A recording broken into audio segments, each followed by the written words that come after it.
मेरा नाम दीपक और आप देख रहे हैं coach for you computer institute YouTube channel.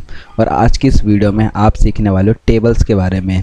ठीक है, मैंने आपको इससे पहले कुछ वीडियोस में आपको पेजेस ग्रुप बता दिया, इलस्ट्रेशंस ग्रुप बता दिया है। ठीक है, नाउ आज की इस वीडियो में मैं आपको ओनली टेबल्स ग्रुप के बारे में बताने जा रहा हूँ। इस टेबल्स के सारे ऑप्शन बताऊँगा, कैसे काम करता है, किस तरीके से वर्क होता है। सबसे पहले ध्यान से समझना, जब आप टेबल पे क्लिक करोगे, ठीक है, तो आपको यहाँ से एक इस तरीके से ड्रॉप डाउन आइकन मिलेगा। यहाँ पर आप जब माउस को होवर करोगे इस तरीके से, ठीक है, तो ये आपको टेबल में कॉलम एंड रोज़ मिलेगा। तो कॉलम एंड रोज़ क्या होता है, मैं आपको चीज़ समझा देता हूँ। जो हमारे पिलर टाइप के आ रहे हैं, जैसे कि आप देख रहे हो यहाँ से यहाँ तक, ये हमारे कॉलम होते हैं। ठीक है, और जो इस तरीके से जा रहे हैं ये हमारे रोज़ होते हैं। तो इसके अंदर आप कितने कॉलम बताओगे? 1 2 3 4 एंड 5 कॉलम। तो कितने कॉलम्स है इसके अंदर?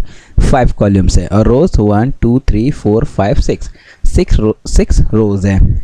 अच्छा, एक कॉलम और एक रो जब आपस में इंटरसेक्ट करती है तब जाके एक सेल बनता है। क्या बनता है? तब एक सेल बनता है। अब जैसे अगर कोई मेरे को किसी का डेटा एंट्री करना है, लाइक नेम, तो आप जिस भी सेल में यहाँ पर कर्सर होगा उस सेल में इसका डेटा एंट्री हो जाएगा। जैसे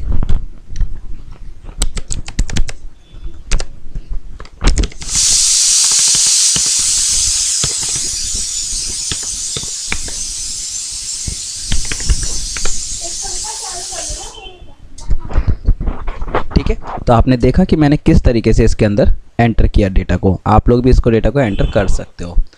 अब यहाँ पे दूसरा ऑप्शन आता है इंसर्ट टेबल।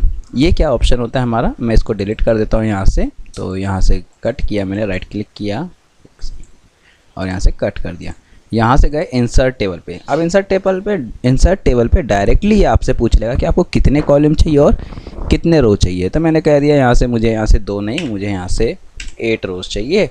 तो ये आपको इस हिसाब से बना करके दे देगा। ठीक है, तो आप यहाँ से मैनुअली आप एंटर करके कॉलम एंड रोज को आप ले सकते हो। ठीक है, देन इसके बाद आता है draw table. Most important thing है, बट आप इससे पहले ये दोनों चीज़ें सीख लीजिए, तीनों चीज़ें। देखो, सबसे पहले हमारे पास यहाँ नीचे होता है क्विक टेबल। क्या होता है? Quick table. क्विक टेबल में क्या होता है? बेसिकली हमारे पास कुछ टेबल के पैम्पलेट्स होते हैं। आप उस टेबल का पैम्पलेट का यूज़ करके आप उसके अंदर मॉडिफाई कर सकते हो। जैसे मैं यहाँ से मॉडिफाई कर दूँ इस तरीके से। ठीक है, आप उसको कॉपी पेस्ट कर सकते हो, जैसे आपको मॉडिफाई करना है वो कर सकते हो। नाउ इसके अंदर अगर मैं आपको आगे बताऊं,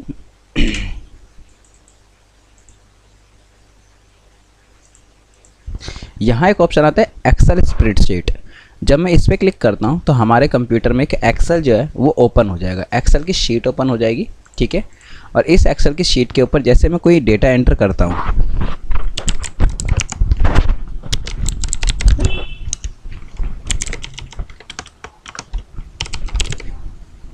ठीक है, इस तरीके से मैंने name, class, roll number enter किया और एक बार बाहर क्लिक करोगे तो आपकी जो ये डेटा एंट्री है वो यहाँ पर आपका इस तरीके से सेट हो जाएगा। ठीक है, अगर आपको एडिट करना है तो आप इसके ऊपर अगेन राइट क्लिक करके आप यहाँ से क्या कर सकते हो, आप इसके ऊपर 2 बार क्लिक करोगे, 2 बार क्लिक करोगे तो आपका जो है वो एक्सेल की शीट ओपन हो जाएगी।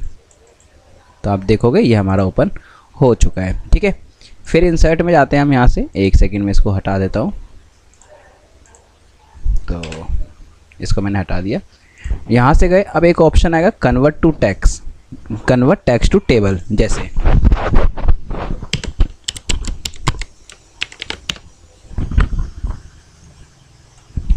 तो आप देख पा रहे हो कि इस तरीके से एक पैराग्राफ लिखा हुआ है। ठीक है, अब इसको अगर मुझे टेबल में कन्वर्ट करना है तो आप इस टेक्स्ट को सिलेक्ट करोगे, इस तरीके से टेबल पे जाओगे, convert to text into table और यहाँ से ओके कर दोगे। तो आप देख पाओगे कि हमारा जो टेक्स्ट है वो टेबल में कन्वर्ट हो चुका है। ठीक है, अच्छा, अब आता है एक लास्ट ऑप्शन जो सबसे ज़्यादा लोग यूज़ करते हैं, ड्रॉ टेबल। ड्रॉ टेबल कैसे यूज़ करना है? सबसे पहले आप क्या करोगे, अपना एक एरिया सेलेक्ट करोगे, कितने एरिया में आपको टेबल को बनाना है। तो मैंने कहा मुझे इतने एरिया में टेबल को बनाना है। हमें कितनी रोज़ चाहिए, तो मैंने इस तरीके से रोज़ को क्रिएट किया ऐसे। ठीक है, इस तरीके से मैंने रोज़ को क्रिएट किया ऐसे।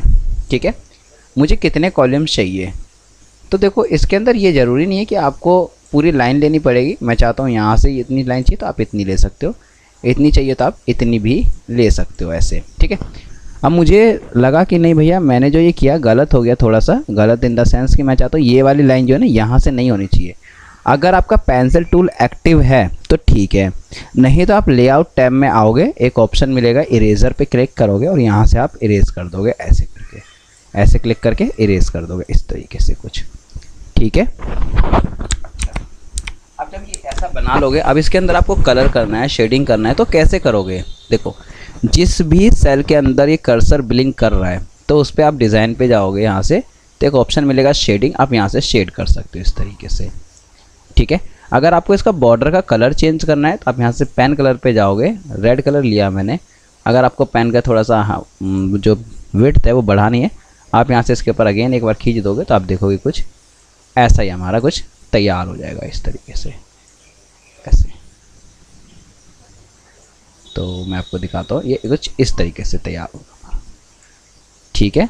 तो आई होप आप लोग समझ में आ गया होगा आप लोगों को कि ये किस तरीके से चीज़ें काम करती है हमारी। ओके, तो मिलते हैं नेक्स्ट वीडियो में। जब तक के लिए मैं आपको एक छोटा सा टास्क दे रहा हूँ, आप मेरे इस वीडियो के डिस्क्रिप्शन पार्ट में PDF मिलेगी, उस PDF पे क्लिक करोगे और उस PDF के अंदर एक आपको एक टेबल का टैक्स इनवॉइस मिलेगा, उस इनवॉइस को आपको बनाना है फॉर प्रैक्टिस। ओके।